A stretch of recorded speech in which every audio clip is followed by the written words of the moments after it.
So I'm releasing this video a few days before the Fort King event in December. Uh, I'm actually recording a month before that. But anyway, it involves incidents around Fort King. So let me get into it here. And I was totally shocked with what I found doing the research. We are all familiar with this guy, Osceola. If anybody recognizes anyone from the Second Seminole War, this would be it. Of course, the famous painting by George Catlin. So let's go back in history a little bit before that. So the Second Seminole War on December 28th, 1835. Not only did the Seminoles attack Major Dade, at the same time, Osceola and his warriors attacked Fort King and took revenge on Indian Agent Wiley Thompson. Standing next to Wiley Thompson was a young officer named Lieutenant Constantine Smith. Nobody ever talks about him, so I went and researched, and boy, did I find out some interesting things. So, anyway, a few months before, so let's go back to April 1835. Indian Agent Wiley Thompson's having a negotiation with the Seminole and Miccosukee people at Fort King, trying to force them to leave Florida and their homeland. Some of the chiefs actually do agree to this, but many of them don't. And leading the resistance is Osceola, who is very vocal and becomes very prominent in these negotiations.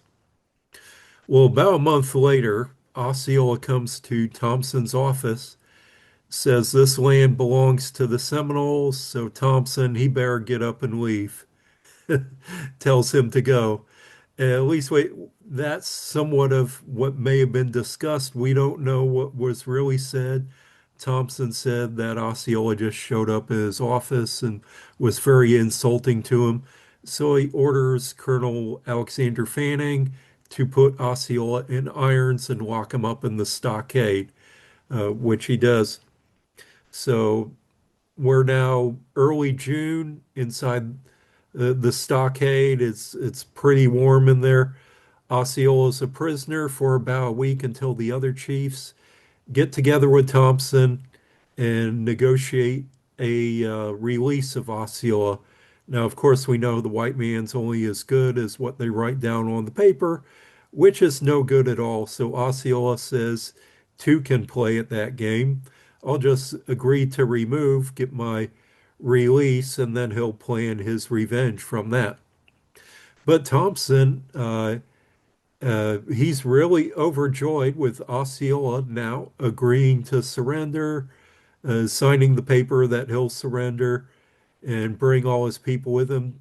Thompson is so overjoyed that he goes to Savannah and buys a fancy Spanish rifle with gold inlay and presents it as a gift to Osceola. Maybe not the best thing that he could have given as a gift, because Osceola will use that rifle to shoot down Thompson about 6 months later. So Osceola carefully plans it out. Indian Agent Wiley Thompson was on the habit of going for supper at the sutler's store outside the fort. So one evening while he's coming back from the sutler's store to the fort, Osceola and his warriors jump up and not only kill Thompson, but also the young officer next to Thompson named Lieutenant Constantine Smith. And of course, I don't have a good image of that. Here's what I found on the internet. It's highly inaccurate. It's not exactly how it happened because they were outside at the time, not shooting through the window. And there was not this many officers at the fort. In fact, Lieutenant Smith might have been the only officer at the fort because the company had just departed for Fort Drane. They might not even had this many soldiers at Fort King at the time. So at the same time, 40 miles south on December 28th, 1835, Seminole and Miccosukee warriors ambush the relief column that's coming up to Fort King. under the command of Major Francis Dade. And of course, we know what happens there. The reenactment will be the first weekend in January. Come out and see us there. And of course, this uh, ended up by totally closing the Fort King Road between Fort Brooke and Fort King. Fort King was cut off for 2 months until relief arrived. So, who was this other officer, Constantine Smith? He was actually born in Ireland, then immigrated to New York, and he was in West Point for a very short time, left West Point, which we'll get into the details in a minute, and then was a Marine Corps officer. Now, an Irishman from New York who's a Marine Corps officer, you know he's not going back down from a fight, right? So, anyway, here's the records from West Point his cadet records. Smith, Smith, Constantine, joined the military academy at 6 November 1818 from New York and was released, left on 31st of August 1819. And here's a cover of a letter from Constantine Smith, August 27th, 1819. Wishes for urgent uh, re reasons that his resignation as cadet be accepted. And of course, the record of his release, Constantine Smith, August 31st, 1819. Kind of interesting that he's at the military academy the same time as David Moniak. And here's a letter from the superintendent, Sylvanus Thayer. I think Sylvanus is his first name. I don't have it written out here. Brevet Major, Superintendent at West Point, very famous individual, really made West Point into the premier military academy in the States. I hereby certify that Mr. Constantine Smith has been a cadet at the military academy under my command since November 1818 and that he has this day tendered his resignation voluntarily for domestic reasons. I do further certify that the conduct and deportment of Mr. Smith while under my command was such as to merit my utter approbation. Signed, S. Thayer, Brevet Major. So he left under good circumstances for domestic reasons. We don't know what that means. Maybe his father had some health issues and uh, Cadet Smith had to leave the military academy and take care of the family business. But, it's a letter of recommendation. So we don't hear about him for a few years, and then he shows up in the Marine Corps in 1826. Now, in 1826, the Marine Corps is not that large. It's smaller than probably one regiment in the Army. There are only 50 officers in the Marine Corps at this time, and 17 are second lieutenants. So all the officers are going to know everyone else because officers only socialize with officers, not with the enlisted men. Here's a muster, January 1826 at Gosport Navy Yard, Marine Barracks. That's in Virginia. At the bottom, Constantine Smith, second lieutenant, joined from looks like New York. So it turns out to be a very contentious time at Gosport Barracks because Lieutenant Smith gets in a duel with another officer. Apparently, they had a grudge match going from the very beginning and had a duel. Now, duels between Navy officers were not uncommon at the time, but they were illegal. And the newspaper says from Norfolk Herald, Lieutenant William Bourne of the Marine Corps, attached to Major Anderson's command at Gosport Navy Yard, was killed in a duel with Lieutenant Smith on Saturday morning between the barracks and the Marine Hospital. Bourne received a shot of his antagonist in his left side and survived only an hour after he was carried into the barracks. A coroner's inquest had been convened, and the verdict was that the deceased came to his death by a pistol shot fired by Constantine Smith. Smith had fled, but we hope he'll not escape the halter. It is understood that Bourne was the challenger. Now, a few things on duels. They were not following the rules. There's very specific rules and protocol on a duel. They were just going at it alone. Another newspaper article says they did not have a second. They were just using it as an excuse to settle their differences. And of course, Bourne was killed and Smith fled. Well, apparently he shows back up in the Marine Corps, so he must have surrendered back in the Marine Corps. Here's another muster from, I think it's from 1827. At the bottom, Constantine Smith, second lieutenant. I think it says joined from Boston. And here's another muster from Brooklyn, New York. No, I think it's November 1828. Constantine Smith, second lieutenant, pretty much at the top. So he's commanding just as nothing happened. But of course, for court martials, within the military, court martials are headed for uh, breach of military law. If it's a serious crime like a murder or a capital offense, it's tried in the local circuit court or whatever you have from there. So we have a short newspaper article from 1829. Finally, they settle it. Lieutenant Constantine Smith of the Marine Corps, charged with the death of the late Lieutenant Bourne of the Marine Corps in a duel, has been tried at the present session of the Superior Court of Law for Norfolk County and unanimously acquitted by the verdict of most intelligent jury.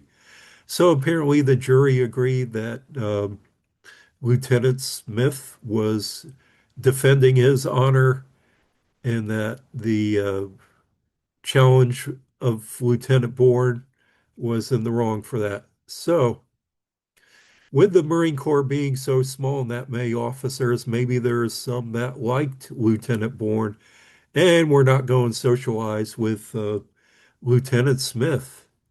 So in 1830, Lieutenant Smith writes this letter from the Marine Corps barracks in Portsmouth, New Hampshire, 13th April 1830. He's writing a letter saying that he wants to exchange with another officer, and Smith wants to go from the Marine Corps to the Army and exchange with another officer, Lieutenant Burke of the 2nd Regiment of Artillery at St. Augustine, and exchange with him uh, in that regiment. That is most advantageous to me to accept. I therefore most respectfully solicit your countenance and consent. He's writing to Secretary of War John Eaton. So Eaton sends us up the line to um, Commanding General Alexander Macomb, which denies the request. He doesn't think it's a great idea. Turns out General Macomb really was a little more, little more understanding of the situation here. It was more in the best of interest. Here, Smith writes another letter from Portsmouth, 7th June, 1830. He says he's trying to solicit the permission of the President of the United States to do this exchange. Exercise your successful influence with the President of the United States and obtain countenance and consent for the exchange with Lieutenant Burke. So he said at the top, the transfer be provided. Uh, Please to address a note to General Macomb. I shall await your answer of the decision of the President of the United States. I know how to, so that I may know how to proceed conformity to the usual etiquette of such cases. Well, there is no etiquette because this is unprecedented. From Constantine Smith, Lieutenant U.S. Marine Corps, writing to Major Andrew Jackson Donaldson, the nephew of Andrew Jackson, who was raised by the president himself. So he's going over his command, soliciting the exchange from the president. And it works because one thing Andrew Jackson likes is people that are defending their honor in certain situations. In fact, we've seen another precedent that happens a little later on in Washington, D.C., where a is like Lieutenant Captain John Wayne in the streets of Washington canes a Congressman Ewing over Ewing insulting Lane's father, who's also another congressman. And he ends up caning the congressman in the streets of Washington while there's a trial, but the charges are dismissed against Lane. And so Andrew Jackson has much respect for somebody who has defended their honor. What happens to John Lane? He is commissioned a colonel of the Creek Regiment in the Second Seminole War. But of course, he'll die at Fort Drane a few months later. That's a different story. So Jackson's very much in favor of somebody who defends their honor. And here writes from the Hermitage, July, it might be 18th, 1830. Says he examined this application for transfer to the Corps of Artillery, and he's satisfied that the power of the president make it complete. So he asks that the orders be issued, writing to Secretary of War John Eaton. So it's approved by the president and makes it a done deal. Of course, we'll see what happens to Lieutenant Smith. Now, Lieutenant Burke, he doesn't fare very well. He goes to the Marine Corps and he's dismissed about a year later. We don't really have the circumstance on that. Heitman says that Burke had died in 1834, but I also found a letter where Burke is soliciting to be sutler at one of the Navy posts in Virginia. So here's a letter, 1833. Constantine Smith just promoted a first lieutenant in the 2nd Regiment of Artillery. He's bringing recruits from New York, stops off at Fort Moultrie in Charleston, writing to the Adjutant General. He's received orders to assume command of F Company, 2nd Artillery, and going to St. Augustine, and they will go to Fort King from there. So in late March 1835, his company goes to Fort King and takes over as the garrison, relieves the company that was uh, at the garrison at Fort King under, I think, is William Graham. So, um, so here's a letter from the Army Quartermaster. I think it's Colonel Gibson. Says, I have the honor to request Lieutenant Constantine Smith of the 2nd Regiment of Artillery may be appointed as Assistant Commissary in Subsistence at Fort King, Florida, where there is no regular ACS. This is an important post because he takes care of all the food rations for all the soldiers. Not only that, any of the Indians around the post that are issued rations, he takes care of that and issues rations to them as well. It's a very serious post.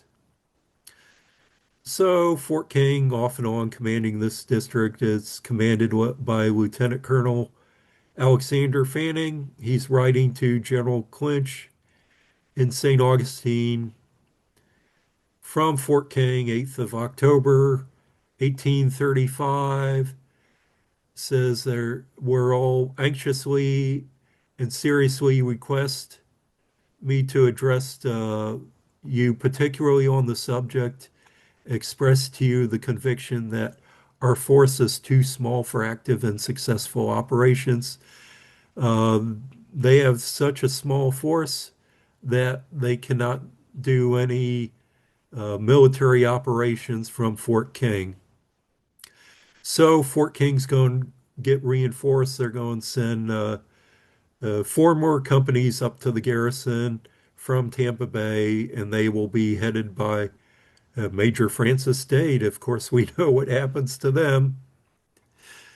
But meanwhile, before they arrive at Fort King, they have to go on a campaign to chase after the Seminoles. So the company is sent to Fort Drane, Company F. Who does not go with it? He remains at Fort King, Lieutenant Smith. And why, you may ask? This letter seems to answer that. Fort King, 25th of December, 1835. This is Colonel Fanning saying, "You'll herewith receive the resignation of First Lieutenant Constantine Smith. Lieutenant Smith is now in arrest and under charges of a very serious character preferred by me." He doesn't say what these are, but they must be quite scandalous. "I have withheld certain charges of a very disgraceful nature in order to give him a chance to resign while some little remains of character might be left him. But if his resignation be not forthwith accepted, then these charges, together with many other charges preferred by other persons, will be brought against him in the shape of additional charges. Lieutenant Smith has tendered his resignation under a sense of the utter impossibility of, I guess, of evading these charges or something. He has pled in the most feeling manner of mercy, and that his commission might remain to him. But however must I might be disposed to extend levity towards him, the degraded and insulting service it, it furiously demands that he no longer shall be a member of the U.S. Army. Lieutenant Smith has powerful friends at Washington, President Jackson maybe, who are deceived in his character. I think that he will, through them, make every exertion to recall his commission or be reinstated, or if charges shall present to obtain a commission in some other corps. He has insinuating manners and abundance of blaming at command to some of his to serve his wily purposes. He'll say that he has been uh, uh, pretty much blamed for everything. It goes on and on. Services, and the army will the army will hail with pleasure this day. It may get rid of the intolerable pest to its core, its interest, and its honor. Writing to Roger Jones, Army Adjutant General, and there's another note that he puts onto it. P.S. We are in the midst of danger. The accent of war may take off some of the most important witnesses in the case of Lieutenant Smith. Not only that, it is impossible that a court can be uh, arranged arranged for by trial for some months. Therefore, get rid of him as get rid of him at once by taking his resignation. And here's the resignation letter. I tender my resignation.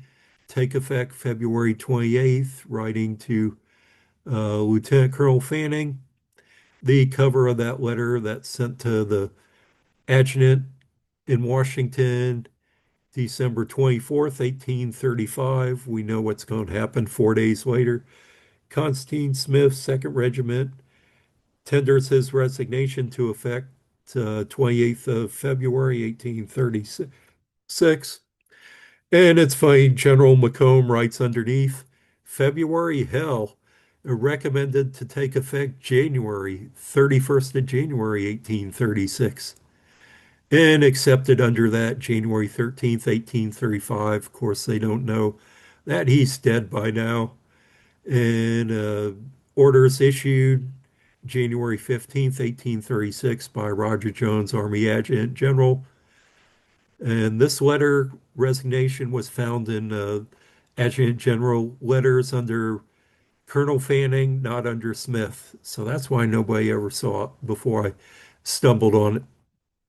So, of course, we know what happened a few days later on December 28th, 1835. Here's from the newspaper in Savannah. It hit the paper lightning fast. January 10th, the accounts are truly distressing. General Thompson, the Indian agent, formerly a member of Congress from the state, has been murdered by the Indians, being pierced by 15 balls. Lieutenant Constantine Smith of the U.S. Army and Erastus Rogers, the postmaster and sutler at the agency, were all victims of the surprise. So Osceola, in getting rid of Thompson and also Lieutenant Smith, ends up saving the Army a lot of trouble and paperwork and a court-martial for Lieutenant Smith. Did a favor to Colonel Fanning of not having to worry about that. So that's kind of shocking news of who Lieutenant Smith was and what happened to him there. It was totally unexpected in my research. So I hope you enjoyed that and come out to Fort King on the first weekend in December.